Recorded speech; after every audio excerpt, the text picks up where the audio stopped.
ओम शांति। बाप दादा ब्राह्मण आत्माओं से पूछते हैं कि आप सबका लक्ष्य क्या है। बाबा कहते हैं कि आपका लक्ष्य है कर्मातीत बनना है। तो बाबा कहते हैं बाप से प्यार की निशानी ही है कर्मातीत बनना।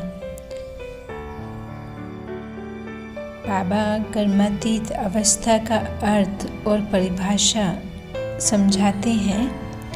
बाबा कहते हैं कि कर्मातीत की परिभाषा तो बहुत है, जैसे कर्मों की गति गहन है। बाबा कहते कर्मातीत स्थिति की परिभाषा भी बड़ी महान है और कर्मातीत बनना ज़रूरी है। बाबा कहते कि बिना कर्मातीत बनने के साथ नहीं चलेंगे। बाबा पूछते हैं बच्चे साथ कौन जाएंगे जो समान होंगे। बाबा कहते ब्रह्मा बाप को देखा, कर्मातीत स्थिति को कैसे प्राप्त किया।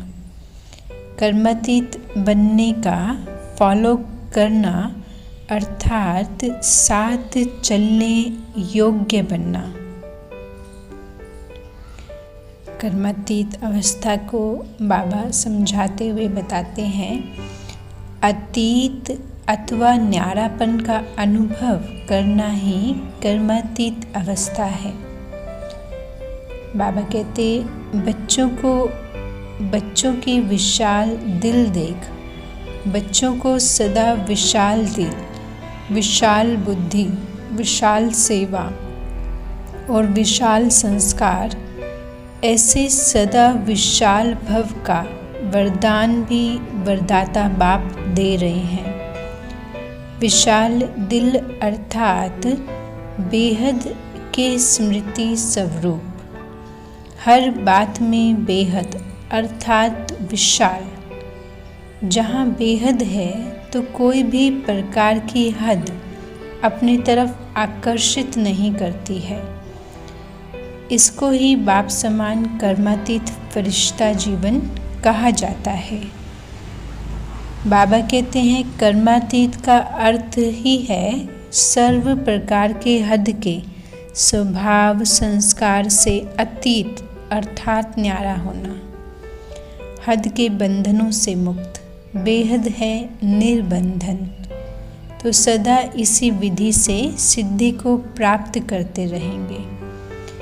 बाबा कहते सभी ने स्वयं से जो संकल्प किया वो सदा अमर है, अटल है, अखंड है, अर्थात खंडित होने वाला नहीं है। बाबा समझाते हैं उदाहरण देकर कि जैसे साकार रूप में बाप के लिए समझते थे कि लोन लेकर आए हैं, उसी समान अनुभव अभी भी होता है। अभी बाबा आते हैं मेहमान बनकर। यूँ तो आप सभी भी अपने को मेहमान समझते हो ना, लेकिन आपके और बाप के समझने में फ़र्क है। बाबा कहते मेहमान उसको कहा जाता है जो आता है और जाता है। अभी आते हैं फिर जाने के लिए। दूसरे शरीर में प्रवेश होकर कैसे कर्तव्य करना होता है, ये अनुभव बाप के समान करना है। दिन प्रतिदिन तुम बच्चों को बहुत कुछ समान स्थिति होती जाएगी।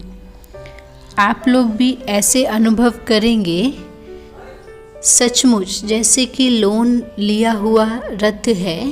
कर्तव्य के लिए आत्मा इसमें मेहमान है। जब तक अपने को मेहमान नहीं समझते हो तब तक न्यारी अवस्था नहीं हो सकती।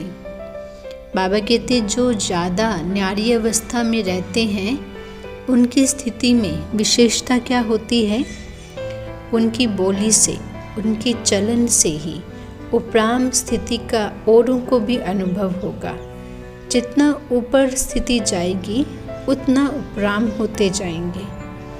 शरीर में होते भी उस उपराम अवस्था तक पहुंचना है, बिल्कुल देह और देही अलग महसूस हो। इसको कहा जाता है याद की संपूर्ण स्टेज व योग की प्रैक्टिकल सिद्धि। बात करते करते जैसे कि न्यारापन विदेही अवस्था खींचे, बात सुनते भी जैसे कि सुनते ही नहीं, ऐसी भासना औरों को भी आए। ऐसी स्थिति की स्टेज को कर्मातीत अवस्था कहा जाता है। ओम शांति।